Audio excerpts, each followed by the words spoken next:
Good morning, नमस्कार।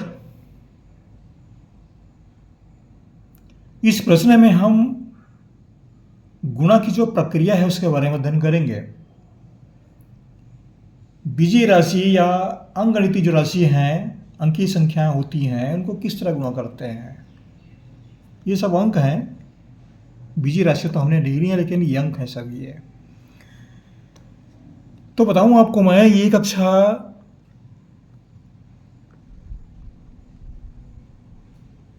छठवीं से लेकर के आगे 7वीं, 8वीं, 9वीं, 10वीं, आप जो भी क्लास पढ़ रहे हैं ये सब के लिए लागू होता है। ये जो भी क्लास के विद्यार्थी हैं, इतनी प्रक्रिया तो मालूम होना ही चाहिए, तभी ये गुणन की प्रक्रिया जो है वो हल कर पाएंगे कि कैसे गुणा किया जाता है।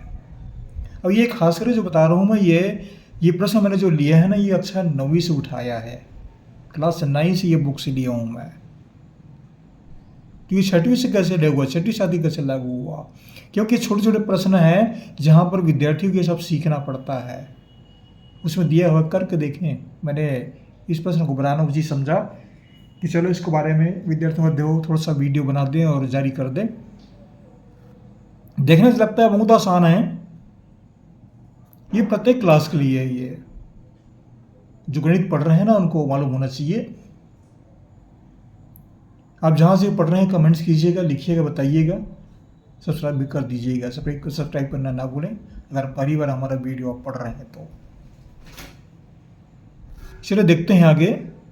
तो ये प्रश्न लिया है हमने 3 गुणित 1/2। ये छोटा सा प्रश्न है, 1 लाइन का है, लेकिन विद्यार्थियों के सामने कभी कभी ये प्रश्न खड़ा होता है कि ये 3 है, ये गुणित 1/2 है, ये अंश और हर के रूप में है, ये अंश और हर के रूप में नहीं है। ये तो क्या करेंगे। तो विद्यार्थी ये सोचते हैं कि 3 को 1 से गुणा करें कि 3 को 2 से गुणा करें, किस पहले गुणा करें। इसके लिए 2 तो हो गया ना, 1 और 2 किससे गुणा करें। तो ये कठिनाई खड़ी होती है। तो इसके लिए बता रहा हूं मैं, आसान सा चीज बता रहा हूं। इसको भी अंश और हर के रूप में बना दीजिए। इसको लिख दीजिए 3/1। 3/1 लिखने से मान में परिवर्तन नहीं आता, इसलिए इसको 3/1 लिख सकते हैं। ये हर के रूप में बना दिया गया है ये। और इसको लिख सकते हैं 1/2। ये तो जैसे तैसे है ये। अब आसान हो गया। अंश का गुणा अंश से होता है, हर का गुणा हर से होता है, ये ध्यान रखिए आप। ये अंश का हर से गुणा नहीं होता।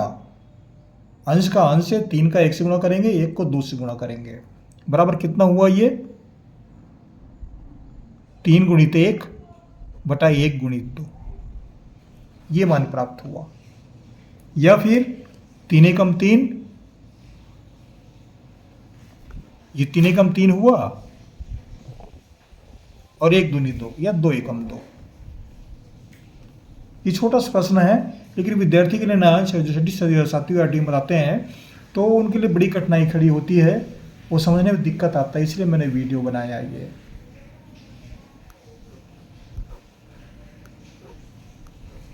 पहला प्रश्न है। दूसरा लिया हूं मैंने 6/5 गुणित 11/2, ऋण 11/2। अब देखिए यहां पर ऋण चिन्ह आ गया, पहले ऋण चिन्ह नहीं था, ऋण चिन्ह आ गया। क्या करें इसके लिए। तो देखिए ये अंश और हर के रूप में तो है, ये भी अंश और हर के रूप में है। तो क्या करेंगे, इसको ऋण को ऋण ले लीजिए, जैसे तैसे रहने दीजिए, और 6 को 11 से गुणा कीजिए। अंश को अंश से गुणा किया जाता है, हर को हर से, बराबर 5 गुणित 2।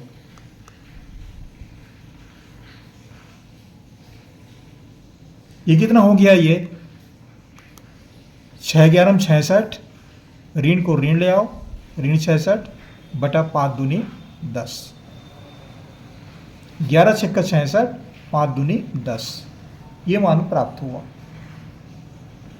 आशा करता हूँ इस तरह के जो प्रश्न आते हैं ना, आप आसानी से हल कर लेंगे, आप दिक्कत नहीं जाएगा। केवल ऋण चिन्ह पर आता है तो ऋण को और वहाँ पर ना उलझें, ऋण को ऋण ही ले आए बस। अगर यहाँ पर ऋण रहता तो मान परिवर्तन हो जाता वहाँ पर। अगर 2 बार ऋण लिखेंगे ना तो विधि बदल जाएगी। अब ये आप आसानी से समझ गए होंगे।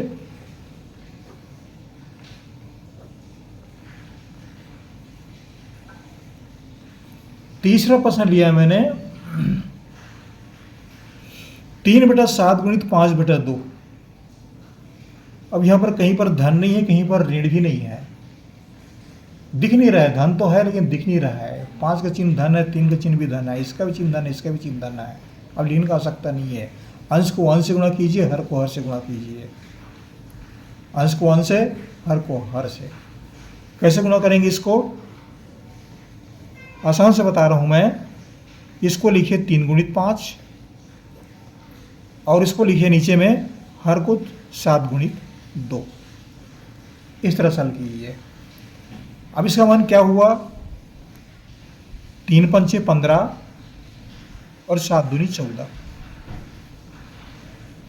ये हल हो गया। आसान है ये। इस विधि को समझ लीजिए, बहुत काम आएगा। आप 7वीं 8वीं में पढ़ रहे हैं तो बड़े काम की चीज़ है ये जो बता रहा हूँ मैं। हालांकि प्रश्न 9वीं का है, उसमें करके देखें, इसे दिया हुआ है, बहुत सामान्य चीज़ है, लेकिन 7वीं 8वीं के लिए बहुत उपयोगी है ये, 6वीं के लिए भी है। तीसरा प्रश्न लिया मैंने 2/1 गुणित 19/13। ये भी आंसर हर ग्रुप में इसको लिख सकते हैं। 2 गुणित 19/13 भी लिख सकते हैं, लेकिन यहाँ पर बटा 1 कर दिया है। ये 2/1 का मान क्या होता है? 2/1 मतलब 2 होता है। ये 2/1 माने 2। ये परिमेय संख्या के रूप में बना दिए गए। 2 को परिमेय संख्या के रूप में लिखिए, ऐसा कहेंगे तो 2/1 लिखेंगे, ऐसा होगा। तो कैसे गुणा करेंगे इसको? अंश को अंश से गुणा करो, 2 गुणित 19 और 1 गुणित 13। सामान्य सी बात है। 2 को 19 से गुणा करेंगे, ये हो जाएगा 38, 19 दूनी 38 और 13 एकम 13। ये उत्तर हुआ।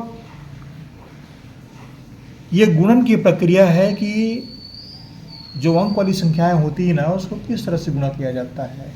भिन्न रूप में रहते हैं तो, या परिमेय संख्या के रूप में रहते हैं तो। इसलिए मैंने वीडियो बनाया कि छोटे बच्चों के लिए काम आएगा। हालांकि ये प्रश्न दिया ना, एक अच्छा नवीन दिया हुआ है ये, लेकिन 7वीं 8वीं 6वीं के लिए भी बहुत ही उपयोगी है ये। आशा करता हूँ वीडियो आपको अच्छा लगेगा। जहाँ से पढ़ रहे हैं कमेंट्स कीजिएगा, लिखिएगा, बताइएगा। और हमारे चैनल को भी सब्सक्राइब करना ना भूलें अगर आप पहली बार पढ़ रहे हैं तो। आपको हमारी ओर से बहुत बहुत शुभकामनाएं। धन्यवाद।